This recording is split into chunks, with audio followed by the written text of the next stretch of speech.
All right. This is the Mystic River Boathouse Park Implementation Committee meeting.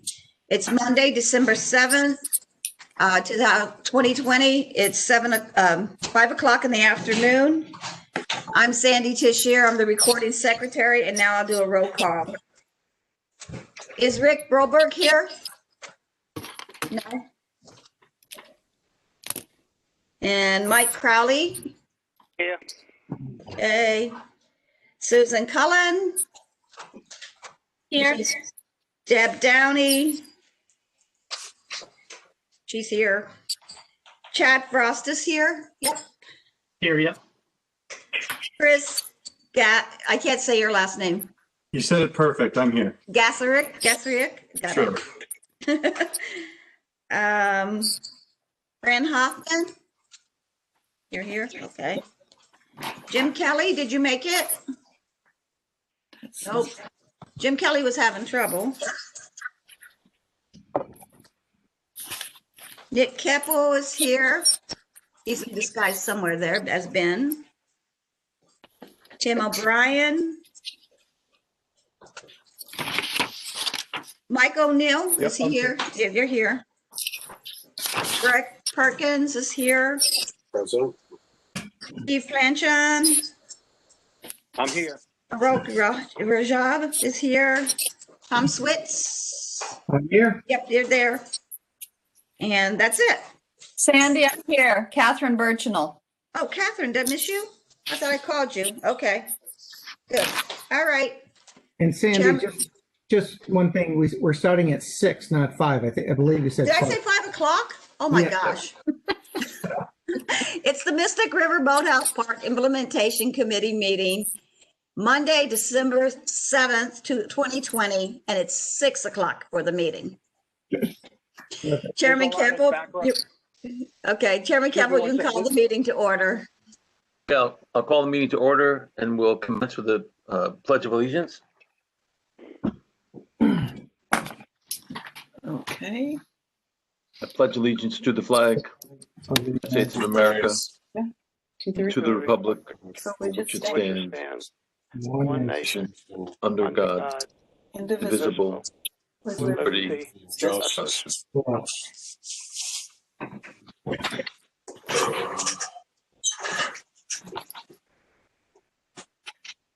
Folks, there's a lot of background noise. Can you mute your phones if you're not speaking, please? So, I don't think we need a seat in the alternates. I think we have a quorum, but we welcome alternates' participation as always, as well as our folks from the community. Any comments from the public to begin the meeting?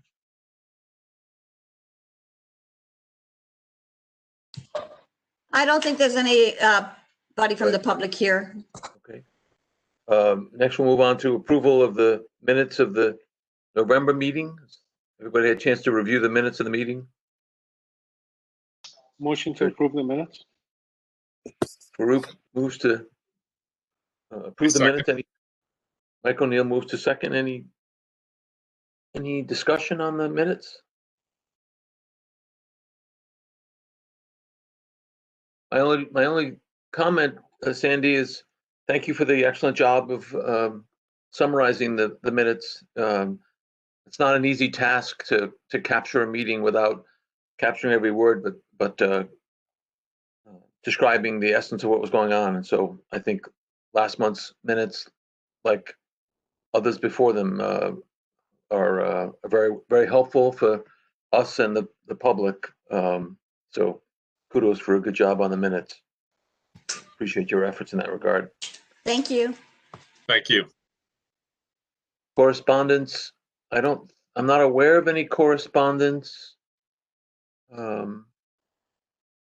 didn't receive any correspondence. Nope, nor did I, to the best of my knowledge. So under old business, we've got, first item is a discussion of the Brownfield grant application update. Susan, any news on when the bond commission might meet, and or what else you need to do or that anything we can do to help you with the application. Okay, so where we're at with the application is we're pretty close to being done, actually. The hardest part has been because the new application has character limits within it. A lot of the things that we had spent a lot of time giving more detail on, we've had to now sort of ratchet back and make more concise to fit within the character limits of the application. So that's been a little bit constricting. We're actually right now filling in some of the budget items for the application. So trying to work that out and just trying to fit things into a smaller, kind of a smaller space. So we're kind of putting things back in the bag as opposed to expanding them out of the bag. But I think we're in very good shape. We still don't have, whenever that deadline comes out, we're certainly going to be prepared and ready. And along that lines, I've found a couple of other funding sources. So maybe in a meeting in the future, we can talk about some of the other things. They might not be as big as this one, but they might help contribute to the overall site. So maybe in the future, we could talk a little bit more about those.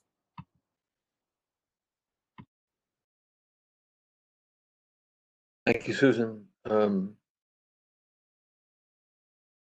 I would suggest that we have a character limit amidst Stonington politics, but I'd be afraid that I would be one of the first ones that would fall victim to such a limitation. So I'm not going to espouse a character limitation on at the local level, but I guess it does impose some brevity. It'll make us have to challenge the essence and channel the essence of what we want to accomplish with the Brownfields grant application. So maybe that's a good thing. Project budget update. I don't know, Susan, whether you want to say something and then take any input from Chad, but I'll give you the floor first. Okay, so where we're at is we've submitted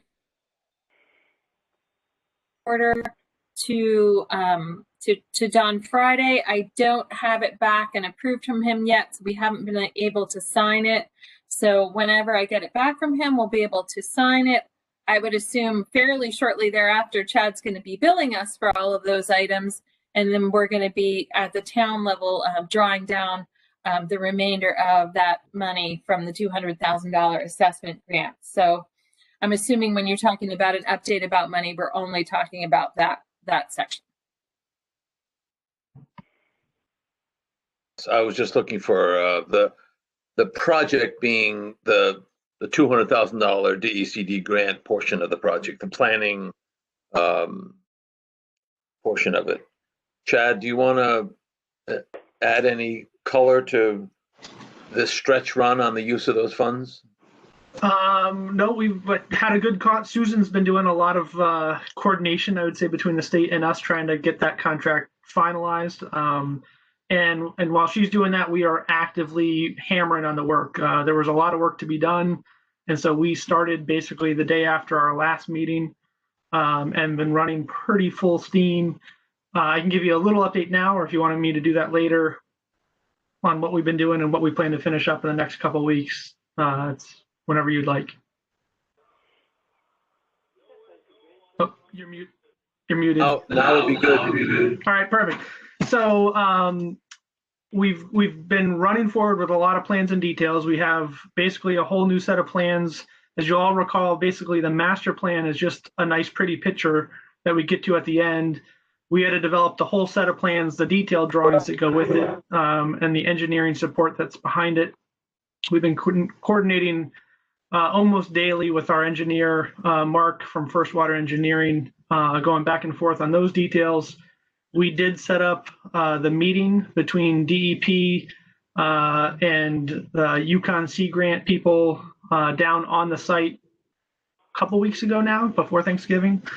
That went really well. We got a lot of good information. They stayed out there with us for like 3.5 hours.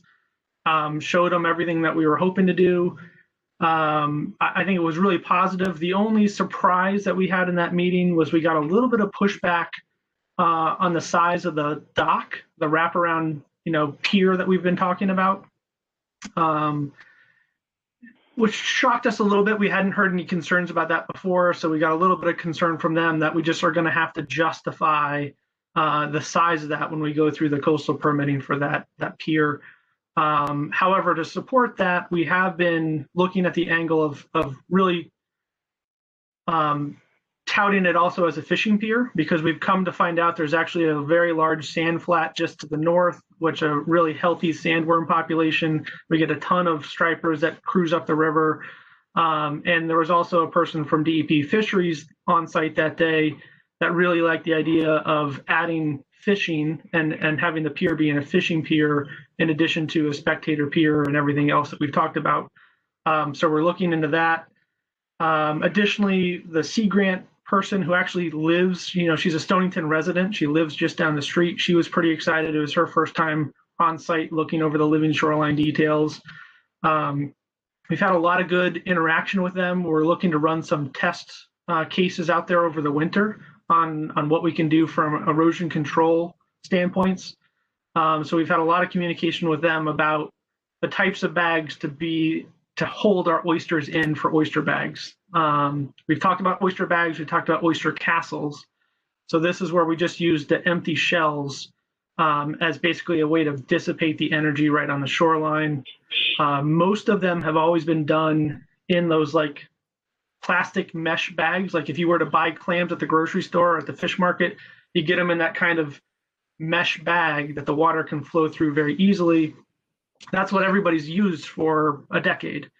However, what we really don't like about it is it's basically a whole bunch of plastic, and you're putting in plastic into the water where we've been talking about trying to get plastic out of the water, and just contributes a lot more to microplastics.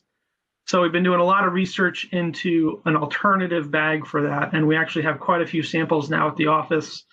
And we've been coordinating with the Sea Grant because they've done some white papers on it. And that's part of what we'll be testing this winter is what type of materials and how long they'll last to do some of those oyster shell bags for protection.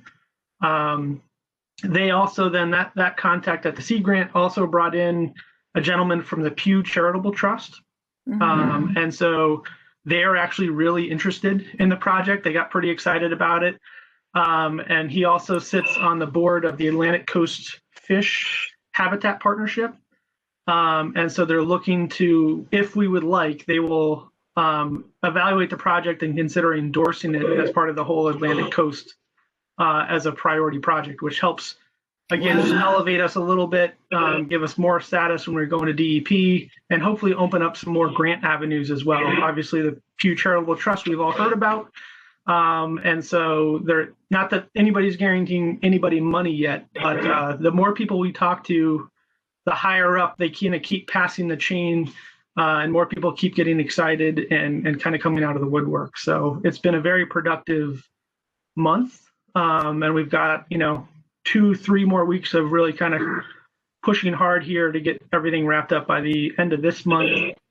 So then we'll have full coastal plans, the details, the sections, and the engineering analysis behind everything to be able to say with pretty good confidence what the design solution should be for the living shoreline. I have a question. Sure. Go ahead, Sorry, Chad. Go for it. Yeah, Chad, the fishing sounds like a great emphasis, great new emphasis.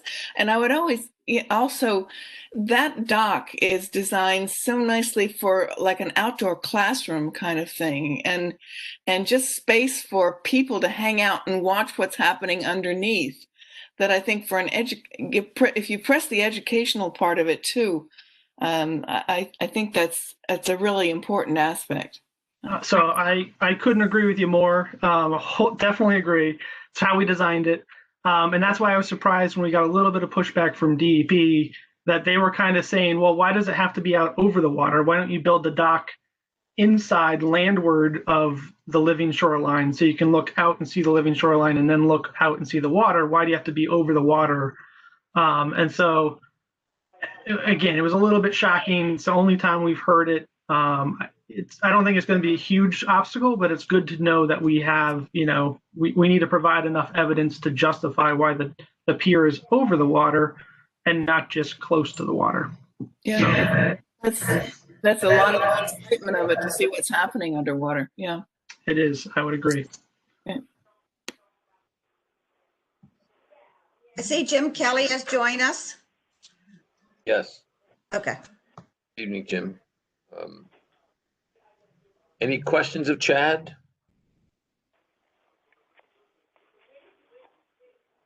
Perfect.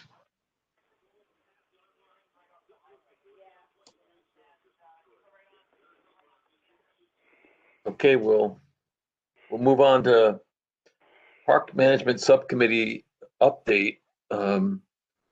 We had a good discussion the other evening, a week ago tonight. Rich Ward and along with Mike Crowley joined us. And I think the major upshot of the meeting was that Rich and Mike Kelly, Rich and Tim O'Brien, who the heck is Mike Kelly? Anyway, Rich and Tim, Michael O'Neill are going to get together and compare notes about the possible uses of the house. The big item discussion was the park, the house, and the necessity to relocate the house. Mike gave some useful background information on the fact that the movement of the house was essentially a byproduct of the whole SHPO approval process, and that something that the various stakeholders need to sort out more frankly than this committee. This committee is sort of a forum for stakeholders to express their views about potential uses of this, what has been deemed a historic structure by SHPO. So we're stuck with trying to make the most effective use of a building that has to be moved at SHPO's insistence, and how we integrate it into the park and the park remediation, the property remediation, and also how we integrate it into park/boathouse activities is something that that we're hoping we can move forward in some discussions and planning about while we're in this period of awaiting the bond commission to make monies available, and then there'll be an application period. So we realistically have, I would think, 3 to 5 months. I'm just guessing, but it's not going to be 30 days, and it's not going to be a year. So we have a few months here to kind of flesh out what our collective vision is about what goes on at the house and what emerges as activities from the house. The two, I guess, I don't want to, it's early in the discussions, but it can either be completely part of the boathouse and be an adjunct portion of the boathouse, or it can be completely at the other end, a town recreation vessel and a catalyst and a building devoted to being the organizing part of rec activities and by the town, or some combination of shared use. So, and of course, Tim O'Brien wearing his not just committee hat, but chief fiduciary of taxpayers' dollars as chair of the Board of Finance, fairly raised the question about, what are, the potential uses, and let's see them documented before we start talking about, spending meaningful additional town dollars on on the rehab of the building. So Rich has given some thought to, Rich Ward has given thought to potential things that could go on there. So I think, and I'll leave it up to other members of the subcommittee to chime in, but I believe the major action item, if you will, is that Mike, on behalf of Friends, will be interacting with Rich on behalf of the Rec Commission and the town to explore, share, what happens from the building, and then as a byproduct of that, who should bear the costs of the movement of the building and the rehab of the building. Because in case Mike also explained, and then I'll just close and turn it over. Mike envisioned 3 potential paths with the house. There could be an ultra simple skeletal of just moving the house and essentially shrink wrapping it. It can be almost a cosmetic exterior to make it look okay from the street, but not be very functional. Those first 2 are, a couple $100,000 or $400,000, or it can be fully done inside and out, and that's more like $600,000 range ticket. So everybody agrees to that what functions that the house performed has a direct correlation on those costs, and who is being performed for also has some bearing on cost sharing. Yes, Breck, especially since you're leaving momentarily, why don't you chime?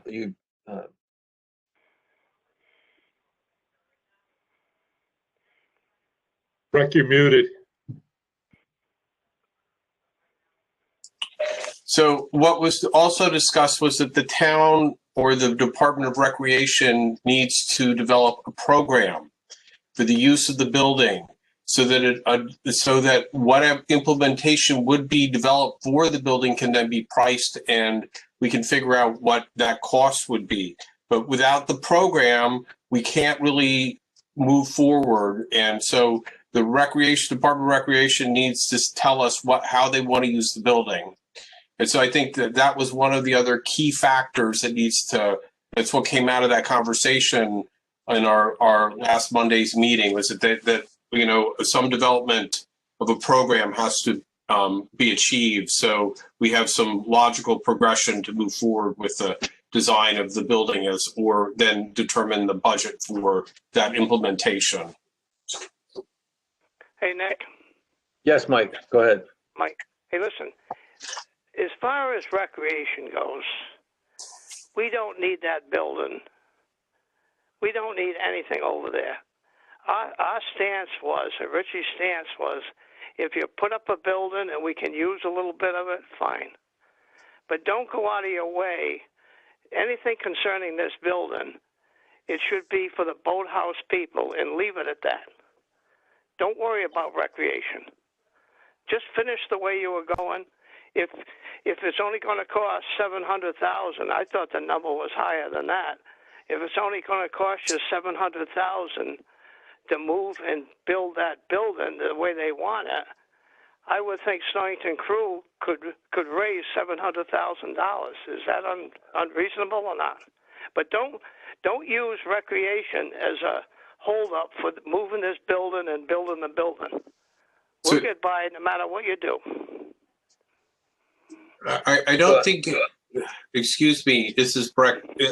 I don't think, Michael, that we're asking, that we're insinuating or asking that you're holding up or the Department of Recreation is holding it up. But, what we're trying to do is plan. And if the if the Department of Recreation can think of some uses, we'd like to, incorporate those uses into the building. And I'm sure, it'd be a shame to do it after the fact. Oh, we could have had this, we could have had that. Why not try and, move forward with some sort of strategic plan to utilize the building in the best possible way. And, it's going to take a little bit of time to figure that out, but it would be time well spent. The only thing that I can see right now that we would need over there, and the whole community needs it, is bathrooms. So the rest of this stuff, we'll get by. But the point is, what I'm trying to understand is, the Stonington crew, how much money do you have right now? Do you have enough to move the building? And how long would it take to raise $700,000? If that's all So, that Mike, building's going to cost. Yeah, so Mike, if I could chime in for a second, I guess kind of part of the education I gave on the phone call is that we're kind of stuck with this building. So the way that the understanding came down with the state is that in order to get proceeds for the park, one of the conditions was keeping this building. And then we went through a series of which building to keep, what to do with the different buildings. We gave 9 different options to SHPO. They kind of landed on this 9th one, which was to keep the house and move the house to a more preferred position. So it's the first thing you see. So the house really doesn't have a lot to do with the boathouse. They're separate structures. So we're raising money to build the boathouse, but the house is kind of on top of all that. But the problem we have is that the town is, the state has basically said that the town has to keep this house and they have to find a use for it. So what I think I'm trying to do the subcommittee and what we started with this past week is, kind of, we're stuck with the house. What's the highest and best use for the house? And as Nick alluded to, it may be that we don't know yet. So the best thing to do is just to kind of preserve it for a little while we figure out the right thing to do. But we are going to need bathrooms in the park. I think that everybody in this committee will agree that it's kind of foolhardy not to put bathrooms in the park. So that's one thing we need to incorporate. And then is there anything beyond that? And as we touched on, Rich has a pretty good list of things he'd like to try and offer in the park, from yoga to educational opportunities, to kayaking, to canoe. And all of those different things are going to have some gear probably associated with it. And I don't think he wants to take it back and forth in the trunk of his car. So we should probably think about if there's some storage requirements for running these programs. And then if you're running these programs, who's managing the programs? How are they managing the programs? Are they doing it from the park, or are they doing it from, the property next to the high school? So again, I think what it makes sense to do is do some planning here and just see if we can figure out, what the needs are for the park, what the Parks and Rec is, it has what they'd like to do. And it may be a list that we don't get to for a little while, but it'd be nice to incorporate that into our thought process now, even if we don't build it out right away. But the boathouse, we're raising money for kind of separately from this house. And, we can incorporate all of our needs within the boathouse. The house is, above and beyond. But as I mentioned, if the house is going to be there and we have to use it, we can raise some monies towards the house, but I don't think it should be the sole responsibility of the Friends of Stonington crew to move and preserve this house when we really didn't have a whole lot to do with it. It kind of came from the state to the town as a requirement for moving forward with the park. Okay. Now, listen, the other thing is, last week, Susan was going to check all the paperwork to make sure that a letter was signed, that Rob signed that memo about moving the house and the requirements that it had to be moved and all that. Did Susan ever find that? Yes, I actually found that paperwork about 2 hours before the subcommittee meeting, Mike. So it is signed. We do have an original of it, and it does specify that the house has to be kept. SHPO's requiring it to be kept. So it also refers to 3 different layouts that placed on the property.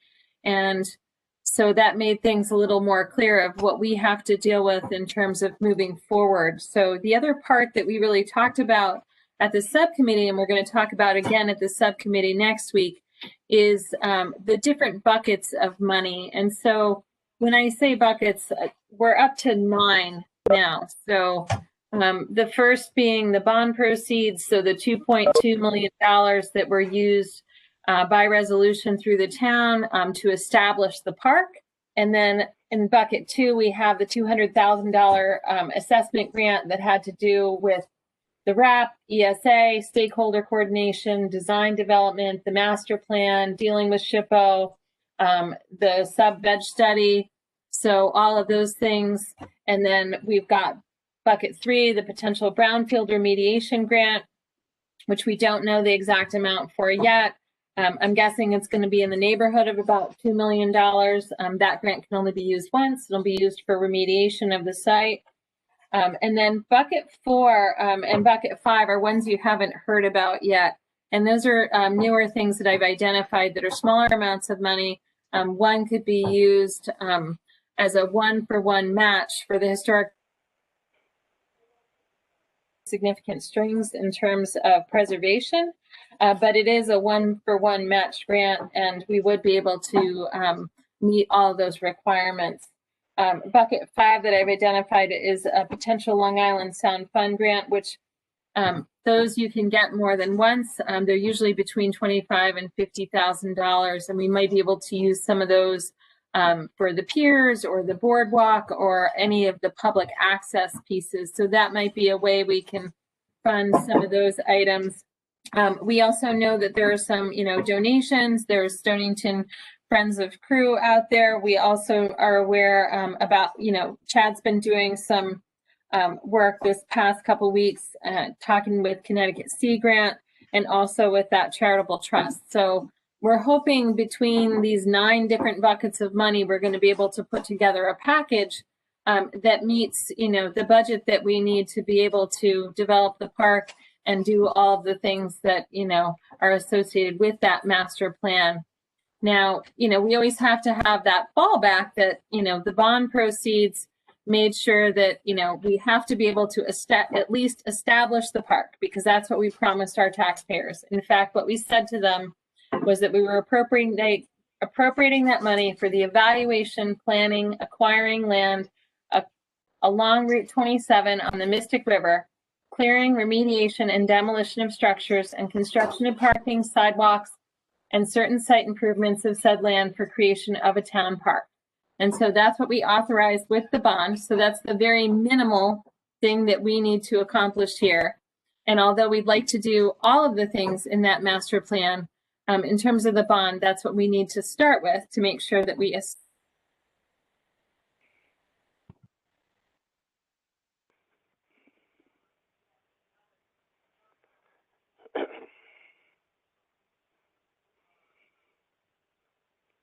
Anyone else wish to comment? Sorry, lost. No, that all sounds good. And I hate to keep hopping on this, but let's not forget that parking. Because you can put 9,000 things in that park, maybe without that parking, you're not going anywhere. So we still can't forget that.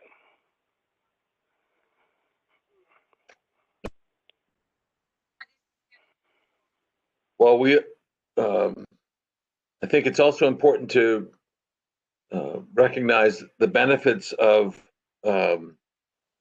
friends rec interaction, because even if there weren't the issue of the use of the house and the cost of moving the house, so that what I'll call the house factor, there still has to be planning and dialogue between the rowing center folks and the town about, aside from rowing activities, which the rowing center / friends are clearly going to be in charge of. But other than that, since we talked about many other things that could go on in the park, who's going to be responsible for coordinating all of that? Is it Is it going to be, is the lease with the rowing center going to delegate all of that to the rowing center as one possible, or is the rowing center just going to do rowing and everything else that happens on or out of the park going to be coordinated by rec? We don't have to answer that tonight, but my point is, Yeah, well, that's something we never talked about, Nick, but it's a good point. yeah, I mean, yeah, the maintenance, the programming, there's a lot that has to get sorted out, and we might as well, while we have this hiatus of awaiting being ready to pounce on the next monies from whatever pot, we might as well put this time to work on something, because obviously, we spent 2.5 years developing the master plan, and then a year waiting, negotiating with SHPO, and now the big money is going to be the brownfields grant, and hopefully other ones as they emerge. But it's time to think about, okay, let's close our eyes and think about what the park and the rowing center, what's going to go on there in 10 years if it's functioning like we hope it to, and who's playing what roles. It can go in various directions, but I'm envisioning that this committee's job as not dictating to anybody who does what, but being a means by which people can hopefully participate in discussions about what's op. So the other thing you want to consider, Nick, excuse me. The other thing you want to consider, though, if now, this is something that I've thought about a long time. Who's going to run that park? And that's what you're talking about. I think it's going to be a big item running that park. And I don't think anybody, even when they laid this thing out, ever designated who was going to run what. Now, as far as recreation, I'd just say this, just to throw it out there. Recreation doesn't have unlimited resources, manpower or anything else to put people over there. We have 2 people that the town hires to run all these programs that we are running. And we'll probably have to hire, depending on what they want, the town or this committee wants recreation to do, other people are going to have to be hired to run those programs. So that's an additional cost. So it's not for nothing. So just remember all that. Yeah, and speaking of remembering, Susan, I know that the original bond, the appropriation from the voters was to buy the land and try to facilitate, the cleanup of the property. But there's no illusion that the major push was from people who expected it would be a park in which a boathouse for not just the high school crew team, but for a community rowing center. And obviously, people can have all the dreams they want, but the money has to come from somewhere. And so, but I think the town, the people who voted, the 500 people who voted at that town meeting, it was their hope and dream and a little bit of their expectation that it wouldn't just be a remediated park. It would be more than that. And I think what we need to put our collective brains together on is, how do we achieve that in a time when a lot of other priorities that are facing the town. Thankfully, Tim's got to worry about that way more than we do. I don't envy his task. Anyone else? So the park use management subcommittee will meet again next Monday, and even though we have a group, anybody who wishes to participate, you're welcome to join the discussions. Anything else on that topic? Very good. I think next we have any new business. Steve, anything new you want to add to the rabble rousers that you both are?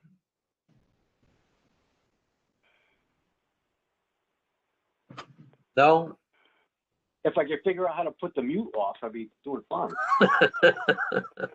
But no, I'm just, I can't wait for next week. I want to sink some teeth into that one. Okay, okay. Very good. Any new business to come before?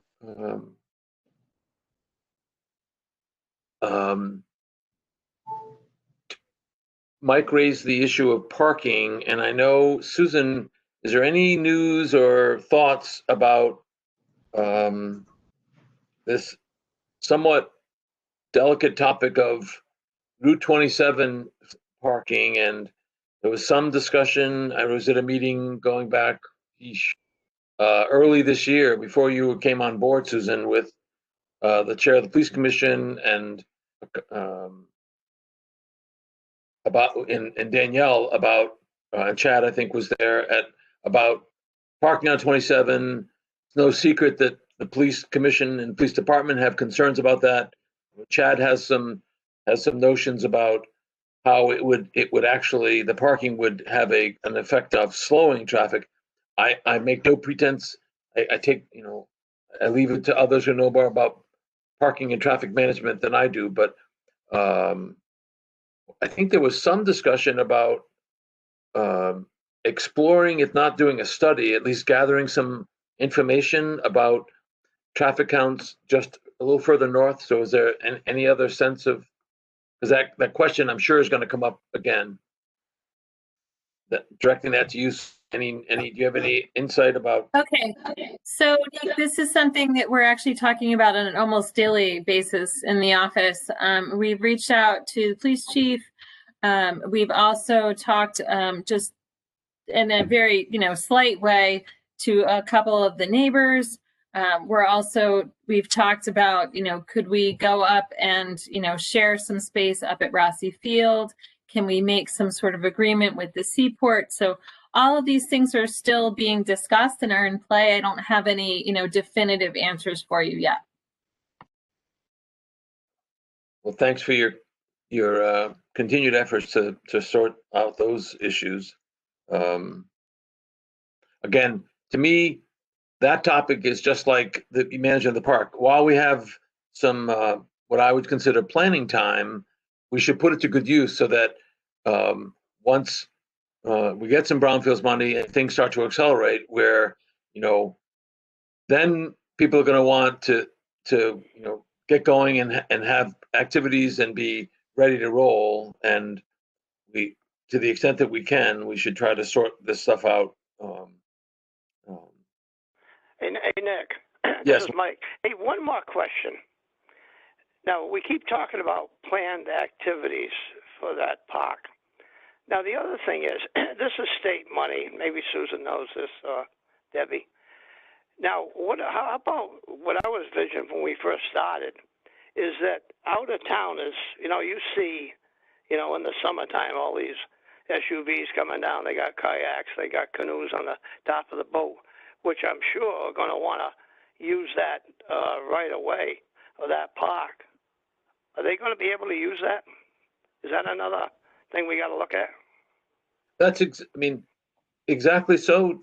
Whether someone just comes down randomly because they've come down from Springfield and they spending a day at the shoreline and they want to looking for a place to launch their kayak or their paddleboard, or people who stay at the Hilton and they want to rent a paddleboard for a day. There's I'm sure. Lots of potential uses for the park if we want to, and of course, educational activities, whether it's the nature center or the school. There's learning, there's history, there's educational stuff. There's other. There's obviously there's the rowing. There, you're gonna. One would expect a vibrant, vigorous. That boathouse is gonna be able to serve, and Mike knows all about this. And they've done a business plan that reveals that, the greater Stonington community and beyond those borders that boathouse will have the capacity to meet the rowing needs of way more than the Stonington High School crew team. It's not just going to be the home of the Stonington High School crew team, even though it'll be important for that team to have a home. You look at other boathouses, there's hundreds and hundreds of people that use it on a regular basis, use these places, from novice rowers to masters rowers to so anyway. But Nick, I'm talking about the average person that comes down. I know they use the boat association down in the borough. I'm just thinking you're going to have a lot of people in the summertime that want to come park and just drop their boat in the Mystic River. That's right. I can just see a lot of people wanting to do that. Yeah. So how do you control all that? Well, that's what all has to be worked out. There's websites, everybody before they leave the highway, check their hotels, their restaurants, the shopping, a good website that lays out what signage, marketing, and obviously, but it begins, Mike, with what do we want to have happen there, and in what manner? I don't know if you could control it, Nick. That's my point. I'm sure that thing is going to be used, but I don't know if you can control if 20 cars a day want to go by and they say, well, I can drop my kayak off. Where do I park? Yeah, but we got to get, I don't know how you do that. I'm just asking a question. I don't have the answer. Yeah, I think there first, Mike. This is Fran.